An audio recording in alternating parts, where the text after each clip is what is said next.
On this episode of the Actual Fluency Podcast, I'm joined by Judith Meyer, who shares her incredible language learning journey with us.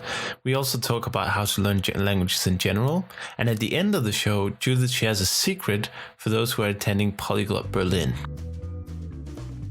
Welcome to the Actual Fluency Podcast, the podcast that gives you the tools and inspiration to learn languages faster and more efficiently. And now your host, Chris Broholm. Hello guys, and welcome back to the Actual Fluency Podcast. This is episode 3, and in this episode I'm going to be talking to Judith Meyer, the well-known German polyglot, and more about that in just a second. I just want to get into the news, and the news is that you seem to like the podcast, so I want to thank each and every one of you who listened to this or is listening to this right now for giving it a chance. You know, I'm trying to bring language learning to an audio format that is easily listened to on the road or any mobile device or even on your computer. So it means a lot to me that you support me in that way. So far, the 2 previous episodes I've made as of March 24th have already been downloaded close to 200 times.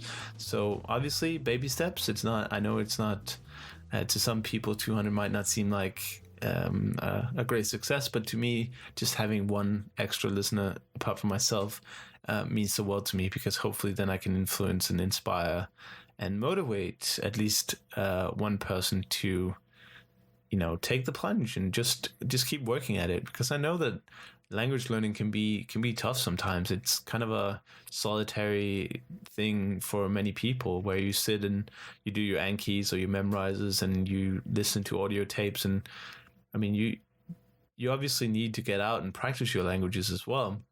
But if you don't have any way of doing that, if you live in the middle of nowhere with no apparent speakers, you can of course still use Skype and everything. But the biggest factor of success in language learning is motivation. And me and Judith gets into that a lot in today's episode, where we talk about goal setting and how that really helped her and being specific. She tells the funny story of how she signed up for some free Indonesian lessons and then at the same time signed up to do a small presentation in Indonesian. The only problem was it was only 6 months into her studies. So, not 6 months, 6 weeks.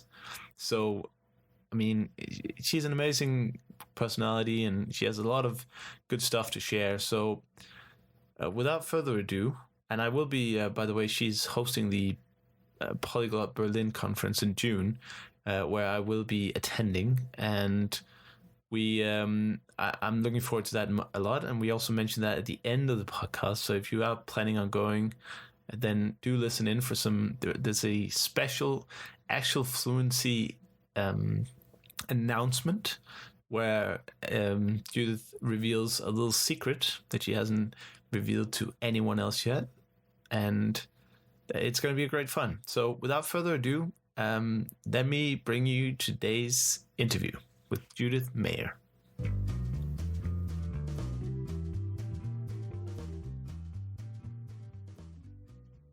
All right, welcome back to the Actual Fluency Podcast. Today, I'm delighted to welcome on the show the amazing Judith Meyer. Judith is a well-known polyglot from Germany who speaks over 12 languages. She writes about her journey on learnlangs.com and is also the organizer of the Polyglot Berlin conference in June. So Judith, how are you today? Doing great, thank you. Fantastic. Well, first of all, thank you so much for coming on to the show. I know you're very busy with planning the conference, so thank you for taking the time to be with me today. Oh, it's my pleasure. Great. All right. I'm sure a lot of people are familiar with you because obviously you're quite a prominent member of the Polyglot Society. But if people haven't heard about who Judith Meyer is, could you just give a brief introduction to yourself? Well, on the forums, you may have seen me as a Sprachprofi, and I write at learnlangs.com. Basically, I started learning languages at school. I come from a monolingual household. My parents only speak German, even to this date. But I was always fascinated with languages. So I learned 4 languages at high school and then started self-studying more. And now there are about 12 languages I know at some level or another. And yeah, cool. I mean, in terms of studies, I have a degree in Romance languages and computational linguistics. So I know a bit of the background as well, the linguistics part. Cool. And that's also what I do as my job now. Just do some computational linguistics, also occasionally developing language materials for companies, and yeah, that's about it. Great, thank you. I think I found you via the the Skype Me Maybe video Benny Lewis did. Mm-hmm. I was part of that. Yes, exactly. Because not only did you have to do the Latin and the ancient Greek, which was a bit unusual, even compared to some of the modern Greek, compared to the other languages, but also you were doing it with Iversen, of course, the delightful Iversen. How did you find that experience being part of this kind of? I mean, I would call it a viral hit. I mean, it has I think 400,000 views or something. Did you enjoy the experience?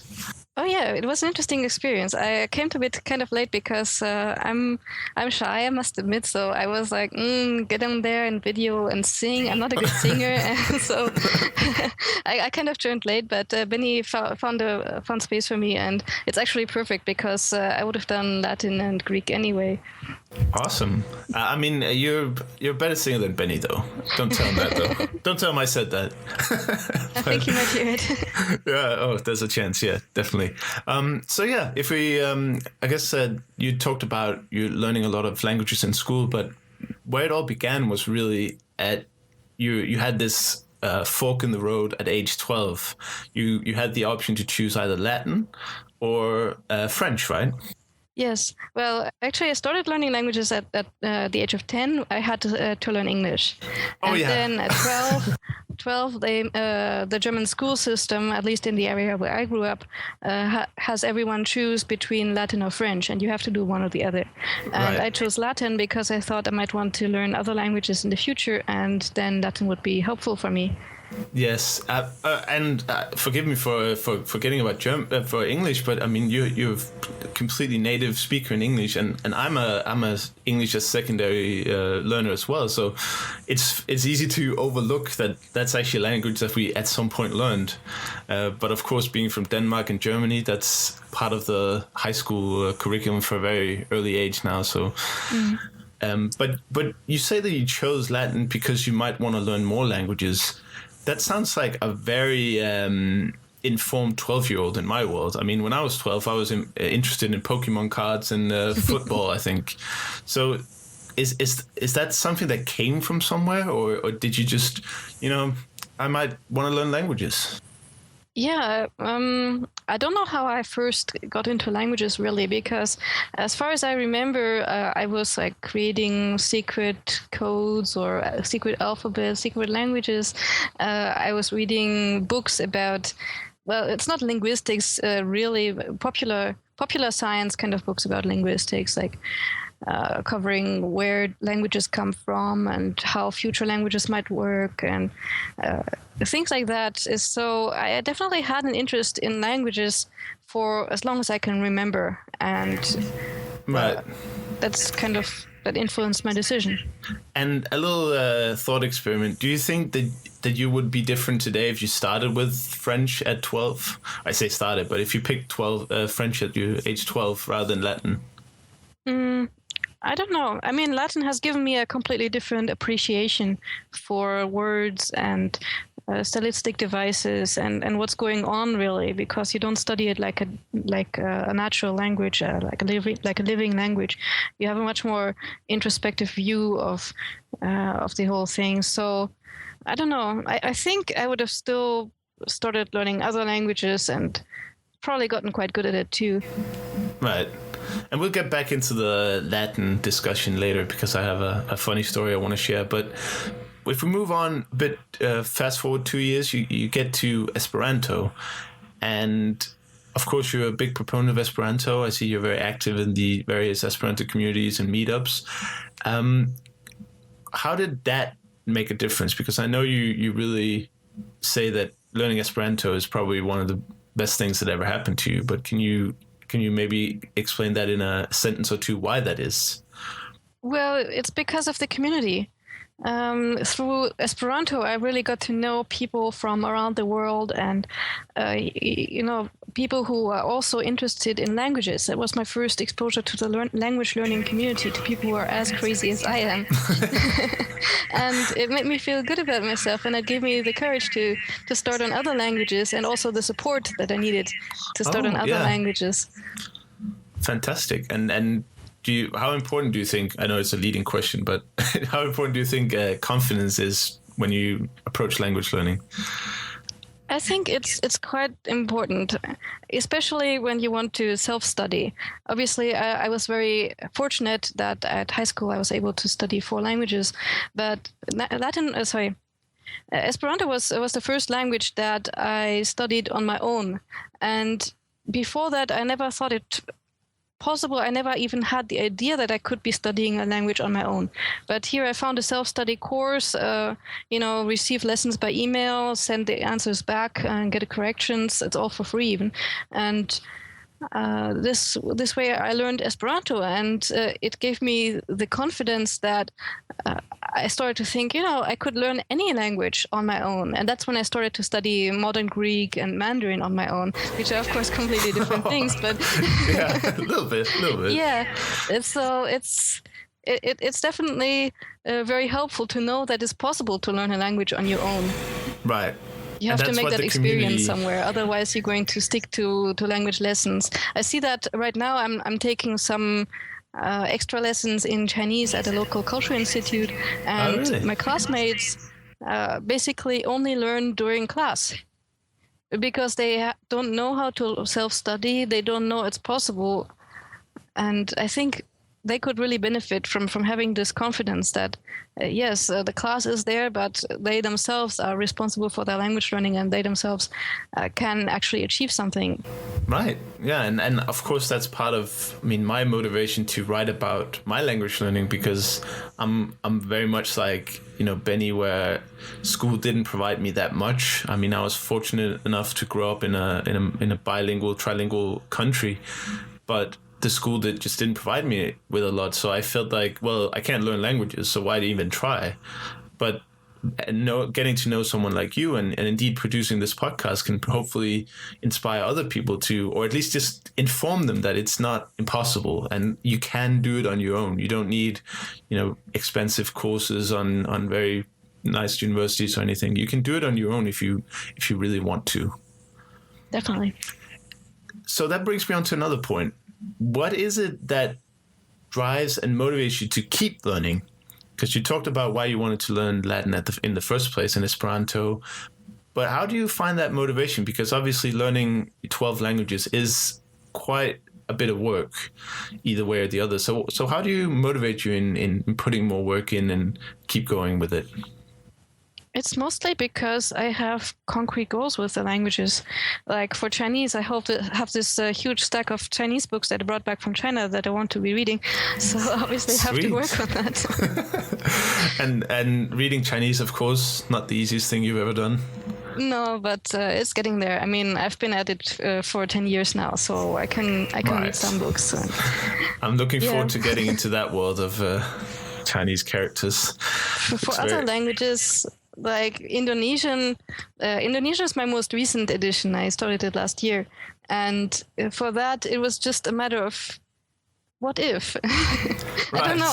I get this inspiration sometimes, and I want to try test my limits, so to say, because initially actually it was the Indonesian embassy was offering free language classes in Indonesian. And I thought Indonesian is said to be the easiest human language, so I wanted to see what it's like. So just curiosity. And is it then, now that you know it? I think it might be. It may be. Really? That's interesting. Yeah, it's a very easy language. You've done that before, haven't you, with the cultural free classes with another language? Or am I remembering Cultural incorrectly? Institute, no. No, just the Esperanto free classes, but that was like a internet-based exchange. Right. Okay.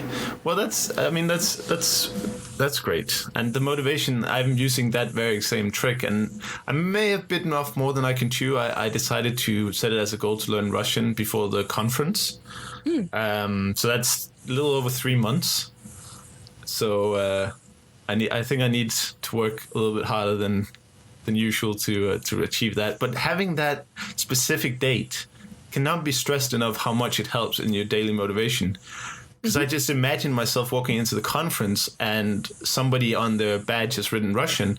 They decide to just go up and talk to them and just being really good at Russian. Well, not good, conversational fluency, right? It's just really a big motivator. And I totally agree with what you said before about having specific goals. So I guess we can nail that as a really good language learning motivator. Mm-hmm. Yeah, for Indonesian, I had that very soon after I joined the class. I found that this cultural institute, the embassy or the cultural institute, were also organizing a speaking competition for Indonesian. And I always thought a speaking competition is an awesome idea for a foreign language, for foreign language learners. And I wanted to participate in that one. The only problem was that it was only 6 weeks away. I actually saw that speech. I saw it on, I think it was on YouTube or something. Yeah. And I just can't believe you did that. How do you... that must take so much confidence to walk up. Obviously you're a skilled language learner. You learn faster probably than the average person. But after just 7 weeks to walk up to people who probably are quite a bit more familiar in the language and actually speak about something interesting within the language or language learning, that must have taken some confidence at least. Yeah, but I always knew that I wasn't competing on the same level as them. Here were people who had studied Indonesian for 7 years. Some were married to Indonesian people. So, of course, I wasn't aiming to be as good as them. I wasn't aiming to win the competition. For me, my goal I had set myself was just to be able to walk on that stage without having to be embarrassed about my level and to be able to give a speech, even if it's, not great oratory style, but, give a speech and be able to do it. And yeah, with that goal, I was able to progress quite quickly. For one thing, it's what you said. When you have a deadline, then you just study a lot better. And the other thing was that I had a concrete thing I wanted to do with this language, and it was a very limited field that I wanted to master, just the field of being able to talk about language learning in this language. And if you think about that, go to your tutor, tell them you want to talk about language learning. I think within 2-3 hours, you have exhausted pretty much anything you can say about language learning, or you start repeating vocabulary, you start repeating phrases. Right. So it is a field that you can master, and based on that, you can get out there and give a talk. Excellent. And do you often use live tutors or other people to practice the language when you're going through it?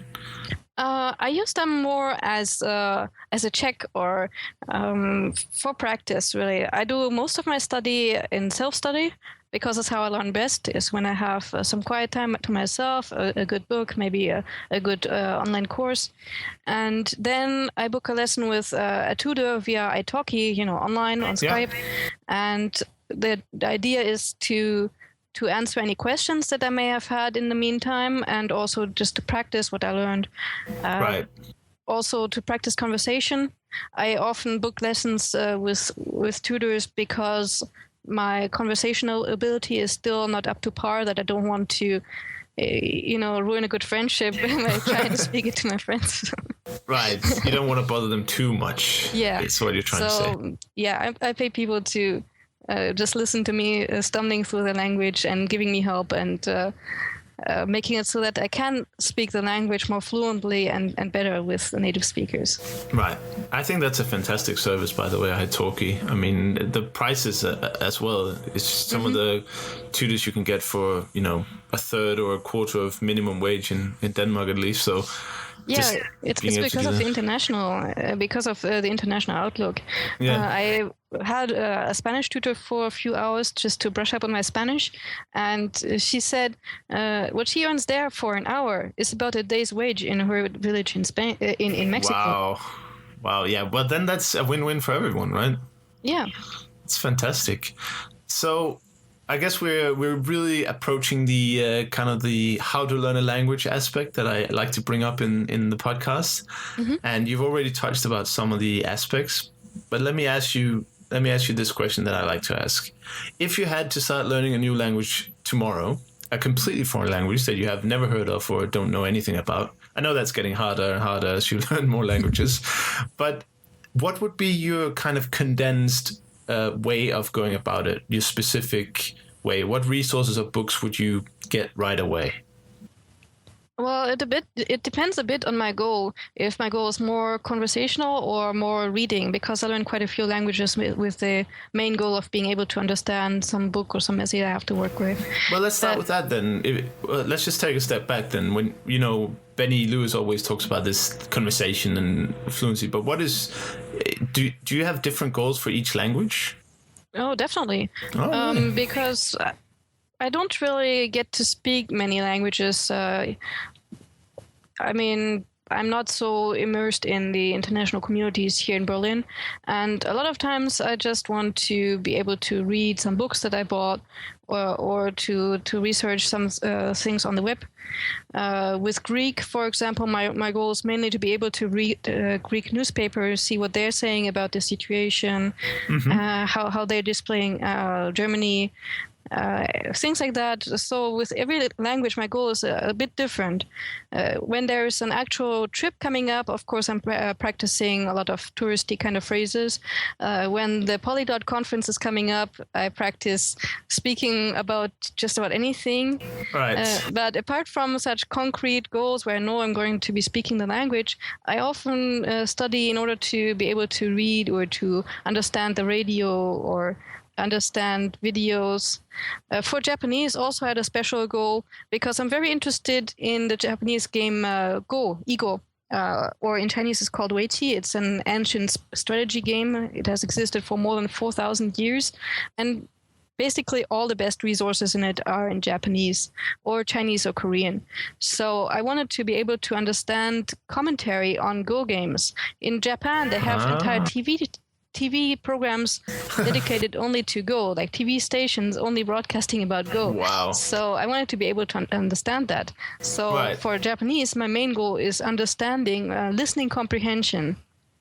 And also I have a TV series which is kind of about Go. It's about a boy learning Go. It's called Hikaru no Go, and I wanted to understand this anime as well. So yeah, that was my goal with Japanese. And when I have a goal like that, I kind of exclude the other abilities in as much as possible. Like for Japanese, I never tried to master the kanji or the reading. Was not my focus, because I believe in quick success. I actually wrote about it on Benny's site on Fluent in 3 months. I believe in carving out little parts of the language that you want to master and then mastering these, and then you have this rush of success. You can use the language and then you move on to another part of the language and master that part. Right. So in preparation for the Indonesian speaking competition, I mastered speaking about language learning in Indonesian, and after that I moved on to being able to have conversations in Indonesian, and after that I moved on to being able to read some books that I found in Indonesian, and basically mastering one thing after the other. But I don't know if you know anyone who's talked about this quite like you do, because it sounds it's very refreshing for me to hear somebody who talks about learning individual languages for individual purposes. Because some of the other people who are very vocal in the community, it seems like the objective is to learn every language the same way and to the same end. I think it's more of a simplification that they're making, because obviously a lot of people just want to be able to have conversations in a language, but it's not the only goal. And even for these people, it's not the only goal that they learn languages for.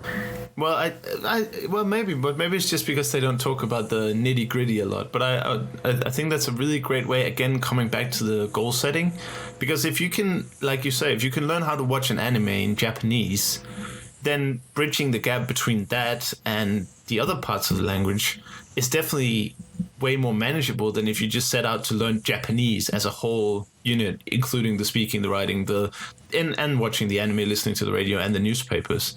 So I think that's actually a really good point to bring up, that if you set specific goals for the language, it'll be way more manageable.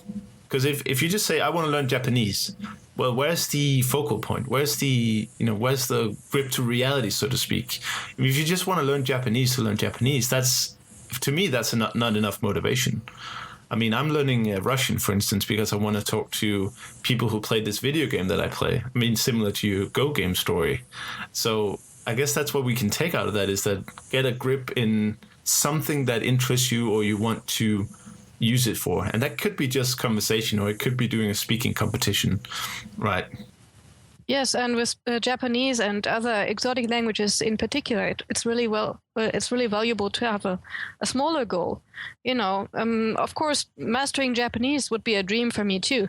But for now, I'm quite happy being able to understand this anime and being able to understand Go commentary. And so if you go and say, I want to learn Japanese, I want to master Japanese, that's several years work there.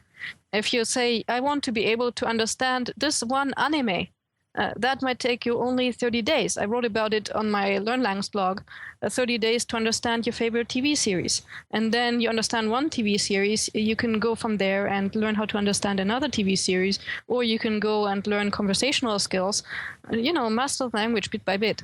Yeah, and this goes back to the frequency concept, where I can't remember the percentages, but the words we use in daily speak is only something, if you learn a few hundred words, you have 80% of the vocabulary or something used in everyday life. So it's kind of the minimal viable effort that you're talking about with the anime, where you learn the working jargon of the show and what words is constantly being used. Mm-hmm. But that doesn't mean you can go to Japan and talk about saving the trees or global warming. But you could bridge that gap if you needed to, I guess is the point. Yes. Okay, fantastic. So back to the question. If you wanted to start a new language tomorrow and your goal was to talk to a native in their own environment, their own language, just basic conversation, how would you do that? I would probably start by, you said it's a completely different language, something I haven't heard of before. So I would probably go and get some basic information about the language, like how does the grammar work, maybe read a Wikipedia article or something about it, Polyglot article. And then I would probably use either Teach Yourself, Colloquial, or Asimil. Asimil is better for the long term. If you have a significant amount of time to spend on this, then I find it gives you better results. But if you know that you have to use the language in 2-3 months already, then I think Teach Yourself or Colloquial are probably better. Right. And then my goal would be to master one lesson of one of these courses, and then go and have a tutor session, try to apply what I learned. And you use the Anki or the Memrise for vocabulary? I use Anki a lot, yes. So I would also enter the vocabulary, or ideally find an existing Anki deck for this to help me memorize. I find that a lot of people talk to me about creating their own decks, and I think there is some merit to it, but for most languages there's really no need to reinvent the wheel, right? I mean, there's so many good Anki decks out there that before you start going crazy on creating your own decks and spending 20 hours making a deck and 10 minutes revising it, just check if there's already one there. Yes. I found that often it's better to trim down existing decks rather than create your own. I mean, you can say there's a huge existing deck and half of what's there I don't need to learn, but okay, then just delete that half that you don't want to learn or schedule it for later. You can still use that deck. What do you think? You mentioned the Asimil and Teach Yourself. What do you think of the Michel Thomas and Pimsleur series? Michel Thomas is great. The only problem is that I've basically exhausted the language that they have it for. Oh, yeah. Yeah, but, they only have about 10 or something, right? Yes. So Yes, that's definitely a course I would use to start. If this mysterious language has a Michel Thomas course, I would probably use that before the Teach Yourself or before anything.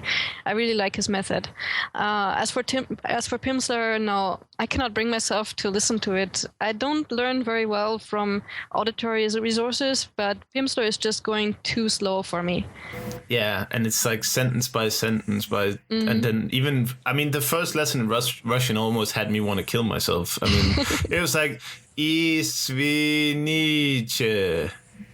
And he said that 8 times or something. I'm like, I get it now. I get how to say I'm sorry in Russian. Can you just move on? And I looked at the player and it was like, oh, there's still 22 minutes left of the session. And then you have 40 more lessons. So I totally agree on that. I think Michel Thomas is way more natural. And I listened to the real Michel Thomas in French, and I listened to the Russian and the Chinese, and it's really amazing how well they continue his legacy in the method, because it's obviously not him on all of the courses, but I feel like it's a good way to see the language being used, and it's a natural way to build basic phrasal vocabulary without being stuck on grammar, being stuck on single words. I guess the only problem is that it's not there for every language. Yes, we definitely need to create more Michel Thomas courses. I really wanted to see what it took to create the Danish Michel Thomas, like the technical aspect. That would be so awesome, wouldn't it? All right, so moving on from this specific outline you gave, and I really like it, by the way. It's very similar to my approach. What do you think is the hardest step in language learning? Is it going from knowing nothing about the language to basic fluency, being able to talk to someone or to maybe watch a basic show on the television? Or is it from being that level, the basic fluency, to becoming master level, expert native level? It's definitely going to expert and master level, especially, of course, for the exotic languages. But even for European languages, I think we often underestimate how much work goes into it, because we can basically understand everything at that level. Just learn a bit of Spanish, and then at the higher level, you just tap into this common European vocabulary that you already know. Right. But still, to really master language as a native speaker would, on an active, to use the language actively, it just requires a lot more work than people give credit for. Right. So for you, it would be simpler or easier, being careful to use those words. But to get to fluency, then it would be to get from fluency to C2 or the equivalent. Yes. All right, that's really good. Well, it's going to take more time. It's not necessarily easier, because I'd say it's a lot more fun when you're already fluent and you want to get to a native level and you have the right inspiration and you're burning to know this language. Then it's the easiest language learning hours you're ever going to spend. But it's still going to be a lot of hours.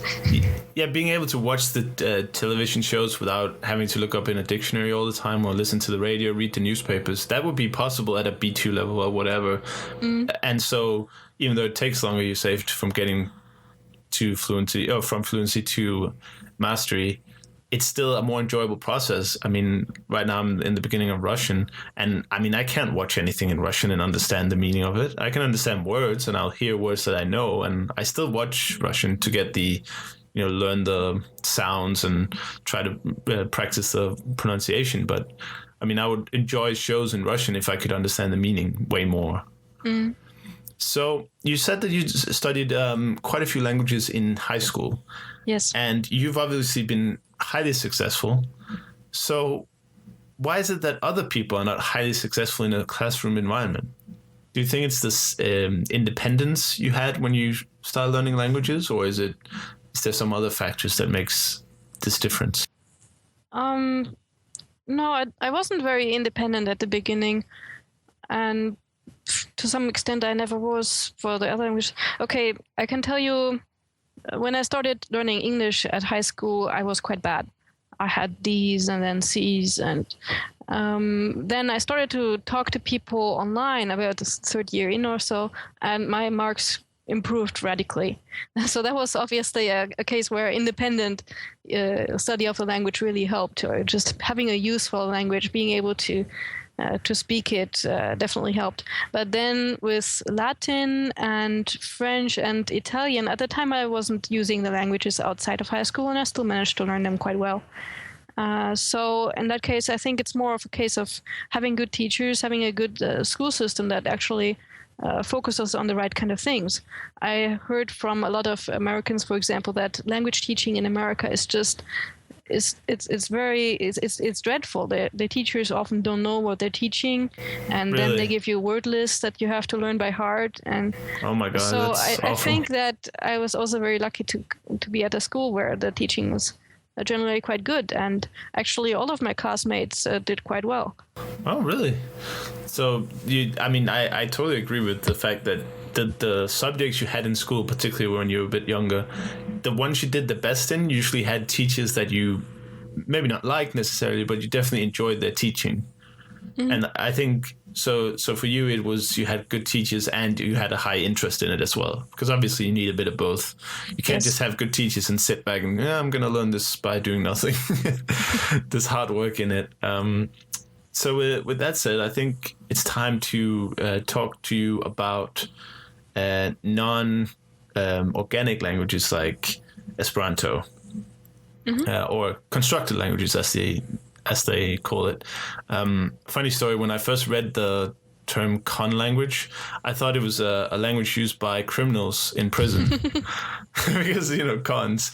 And I thought it was something like Cockney rhyming slang. I don't know if you're familiar with that. Yes. But, having this prison language so the guards wouldn't understand it. And then when I first read Esperanto, I thought it was the Spanish word for Spanish back in the day. But I was very young, so forgive me. But paralleling that to Latin, I had Latin in school, but that was in high school at the end of my formal education, or actually after my formal education. It was like something like grade 12, so high up there anyway.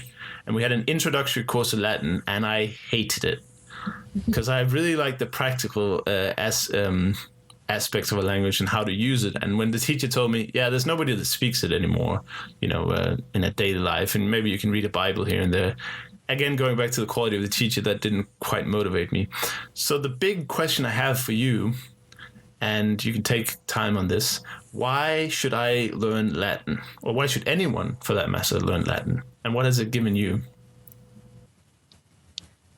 Well, you have to have an interest in history, I guess. I mean, I'm not religious, so for me, the religious aspect of being able to read like the Latin Bible or the Latin letters of the early times of Christianity is not so fascinating. But I am interested in Roman history and medieval history, and most of that is written in Latin. And also, through Latin, I developed a love of literature and well-written literature. So if you're interested in that, or if you think you may be interested in that, that's one reason to learn Latin. And I don't think that you should be learning Latin just because, or just in order to make your language learning easier. For that, you could be learning Esperanto. Right. So, but for example, one really, really fascinating thing I've read in Latin was an eyewitness account by Tacitus about the outbreak of Mount Vesuvius, the volcano that buried Pompeii. So, I read about this, and the people at the time didn't know what was going on. They didn't have any records of volcano outbreak. Right. So it's a crazy story written down in Latin, and more thrilling than any novel you could imagine nowadays. Right. So you wouldn't actually recommend anyone learning Latin just for the benefits to language learning. There you would just say, well, Esperanto is more useful now.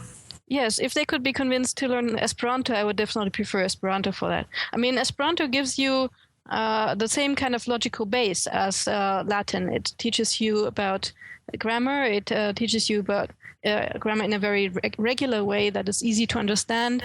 Right. It teaches you about how the words go together, how they can be modified. So if you were to invest, say, Benny always says 2 weeks of Esperanto, you can get a basic impression of what language learning is like, what languages are like, how they may be different from your native language. Maybe with a bit more time, you can even get some pointers on agglutinative languages, how they work. So with that under your belt, you would have most of the same benefits as from learning Latin. Right. Of course, if you're the same person who says, I can't imagine Esperanto or it's ugly or whatever, then yeah, I mean, go ahead and learn Latin, but you're going to spend like a year or so getting the same kind of basics that you could have in Esperanto in a really short time. Right. But it sounds quite interesting when people speak Esperanto, I feel like. And I signed up, well, I didn't sign up formally, but there's a website, Languages Around the Globe or something, and they were running a little interest poll to see who would be interested in doing some weeks, I don't remember exactly, it was 3, 4, 5 or 6 or something worth of Esperanto, just to see how much it would help you appreciate other languages, or I mean how much you could get in that time period. So I'm definitely interested in going into Esperanto, but I'm actually quite pleased that you're not, a big, well, you're a proponent of Latin for different reasons than I'm interested in. So I'm happy that works out that way. Where's ancient Greek in all this, by the way? I guess that's the other one you usually talk about when you talk about dead and ancient languages. Is that something you had an interest in, or? No, I never studied ancient Greek. I only studied modern Greek. Why not? When you have Latin, isn't that a natural, not a bridge, but isn't that something that you'd go into as well? I guess some would consider it that way, but I found that most of the Greek texts are also available in Latin. Some of them are only available in Latin and have only been retranslated into Greek. I guess I figured that just reading Latin text already gave me a good enough idea of the European ancient world and the mythology and everything you can read about. Right. So if I were to learn another ancient language, I might study ancient Chinese once my modern Chinese is good enough. Wow. That sounds like a challenge. Yeah, well, it gives me a different kind of worldview. Right. That's what I'm mostly interested in, it's to see the world from a different angle. And just learning ancient Greek after Latin, I don't think it would give me the same kind of idea. Well, it's good to know, because for somebody who's never studied either of these languages, it might be weird looking at it from the outside what the benefits are. So I'm really happy that you can kind of shed some light on it for us. Of course, the bigger impression I had from Latin in school was that it was really, really difficult. I don't know if you agree with me, but I only had, 1 semester of it. So it's not like I had any real immersion, but, all the cases and the way that, all the words change. But that makes it kind of beautiful as well. That the same 3 words with different endings mean, what is it, 6 or 8 different things is really kind of a nice way to do it. I guess Sorry, go ahead. Yeah, what I like about Latin is kind of related to that, is that in Latin you can say things very concisely. Right. You have a 3-word sentence, and in English you have to launch a big explanation. Right. It's kind of what I like about Chinese as well. So yes, it works based on the case system. I think Latin is about as difficult as a modern language, especially if you consider that you don't have to learn it actively. I mean, some people are really out there and learn how to write poetry in Latin, but I'm not among them. And if you're just going to use it to further your interest in history or in awesome literature text, then you don't need to learn Latin really actively. You don't need to learn all this vocabulary from English to Latin. You don't need to learn how to build all the grammar, just to understand it. And if you just want an understanding of Latin, you can reach that really quickly. I was teaching Latin for a while, actually. I had some courses online on EduFire, online group classes. And there I had a program to teach people to read Caesar and other Roman authors within just 25 classroom hours. Really? That's fast. So obviously at that point you still need to consult the dictionary rather often, but it's it's common anyway if you're reading Roman text, and you can get started on all these interesting texts and see what they wrote. And they're called classics for a reason, is because we still look at them today, and they still influence us today. Yeah, and I guess for me, when that's another point of why I didn't learn Latin, is because I learned German from grade 6, or maybe even grade 5, or something like that. And German, I know it's not the same as Latin, but it uses, the genders and the cases. So that's very useful for me when I'm learning Russian, because there are more cases and there's the same amount of genders. But if I hadn't learned German and I just had Danish and English, Russian would be twice as hard, because I wasn't familiar with the gender system. So I guess what I'm trying to ask you, if you want kind of the benefits of learning Latin in terms of language learning, then couldn't you go to German as well? If you don't know it already, of course.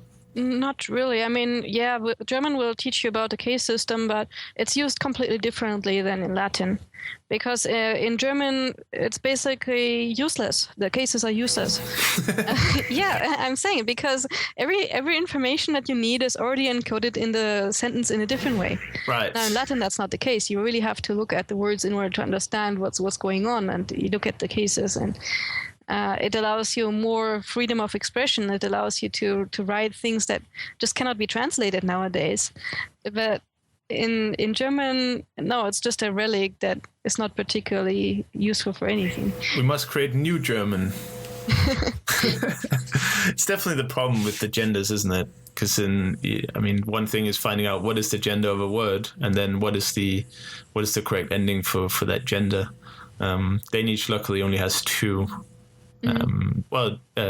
Two genders, yeah. So it's 50-50. All right, so that kind of concludes our talk on the ancient languages, and I really like, how you made up some, well, not made up, but you gave some advantages to learning Latin, and also some reason why you probably shouldn't, and go to Esperanto instead. Because you could have very easily just said, well, yeah, you should, because it gave me so much and it's such a great language and you can read all this.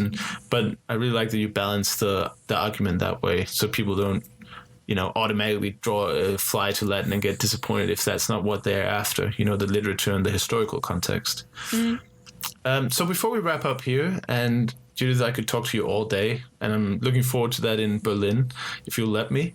But definitely. Speaking of Berlin, I just wanted to mention your conference, your Polyglot conference, also known as Polyglot Berlin. Polyglot Gathering. Berlin. Polyglot Gathering, sorry. Yeah. Just give me a little bit of background. How did you just decide to host a Polyglot gathering? Well, it was quite easy. We were all in Budapest at the Polyglot conference last year. And Richard was saying that the next conference would be in 2014 in New York or Montreal. And everyone was like, that's a bit far, don't you think? Right. So the European polyglot community wanted to meet up earlier than that. And I think some people tried to have a meetup in Poland that same summer. Okay. But that was a bit too quickly, and it didn't really work out. Yeah, it's not easy to organize. Yeah, you can't organize it that quickly. But I thought, okay, if you give me one year, more or less, then I have enough time to organize a really big meeting, and I can make it even a longer meeting. In Budapest, we only had 2 days, and now we're going to have 4 days. Right. We're going to have 200 people rather than 100 people, and it will be even a full day event all the time. There's Amazing. Not just lectures, but a lot of things going on beyond the lectures, like spending time together, having meals together. We will have a multilingual concert the first night. We will have quizzes and other activities, and just basically making it a community thing. That's the important thing about the Polyglot Gathering. It's going to be a community event where people can really get to know each other and spend some quality time together. That's incredible. And also that's why I signed up immediately when I found out about it, because you'd almost sold out when you made it public. I think you had 180 seats out of about 200 taken, and I just quickly registered, and I just called my bank and said, I'm going to need a temporary overdraft for this because I need to go to this. And just the amount of things going on. Just seems like you really thought of every possible angle to language learning. I must say that I got inspired by Esperanto events a lot. I'm trying to bring a lot of Esperanto items into this conference. For example, there will be alligatorejo, like an alligator room, which is a place where people practice foreign languages. It's a room where you're not allowed to speak your native language, and you're not allowed to speak the common language of the meetup, so that would be English. So everyone has to try and communicate with whatever bits and pieces of what other languages they know, and probably switch 5 times in 10 minutes or so. It's really great great exercise for the brain. I read some of your blogs about it, and it sounds like you just have a blast at these rooms because you just switch all the time, and you might not be as good in language 8 as you are in language 3, but just the fun of moving around them and getting to practice all those languages that you're not so good at. Yeah, I mean, I'm so excited about it, and I just want to thank you for putting it together. I mean, I know it's a lot of work, and really looking forward to that. Here on the last comment of today's episode, can you share are there any secrets or kind of little surprises that maybe the listeners who are going to the Berlin event might get a little sneak peek of? Do you have anything extraordinarily cool planned? One thing that I don't think I've announced anywhere else yet is we're going to have a culinary festival. So for that, I'm asking all the participants to bring some kind of local food or local drink, local candy, whatever. And then we'll have tables for every country, and you can try all kinds of foreign delicacies and foreign sweets and foreign drinks. That sounds This yummy. is also something I copied from the Esperanto movement. But I noticed how international this meeting is getting, with people coming in from Singapore, from Brazil, from North America, other Asian countries, even from Africa. So I definitely wanted the chance to do this culinary festival. It's amazing. Yeah, I mean, it's really amazing I'm really happy to see people taking the long plane trips. Because obviously I'm from Denmark, so I could drive to Berlin in probably 12 hours or so. But if you're from New York, that's a 24-hour flight, probably with a few stops and over $1,000. So those people are really committed, and that's amazing to see, isn't it? Mm-hmm. I think it's not quite as long. I think it's more like a 10-hour flight from New York, but still, there's people even from Australia. I think from Australia it must be a 24-hour flight. Right. But I was thinking more if you don't want to pay several thousand, you probably have to do layovers in Washington and all over the world probably. But yeah. But Judith, I could talk to you all day, but I'm so happy that you came on, and I think we really touched on some amazing concepts for language learning that hopefully they can help people all around the world learn more languages. So thank you for making this podcast. I really enjoyed it. It's my pleasure. And I guess all that remains is, do you have any kind of shout outs? Where can people get to you? Obviously we mentioned your podcast, not your podcast, your website, learnlangs.com, and you have the polyglotberlin.com. But are there any other projects or anything people should know about that you're doing right now? Actually, I just launched a new blog. It's called Understanding Germany. Now, it's not a perfect fit for the language learning community, but if you're interested in Germany, in traditions, in the worldview, why is Germany not taking a more active role, for example, in the world? You can read all that in my new blog, understandinggermany.de. Sweet. And is that in English or in German? It's in English. Okay. I imagine some people might not be fluent in German, but that's amazing. Thank you so much, Judith, and I'll talk to you in Berlin. Yes, looking forward to it. Me too. See ya. See you.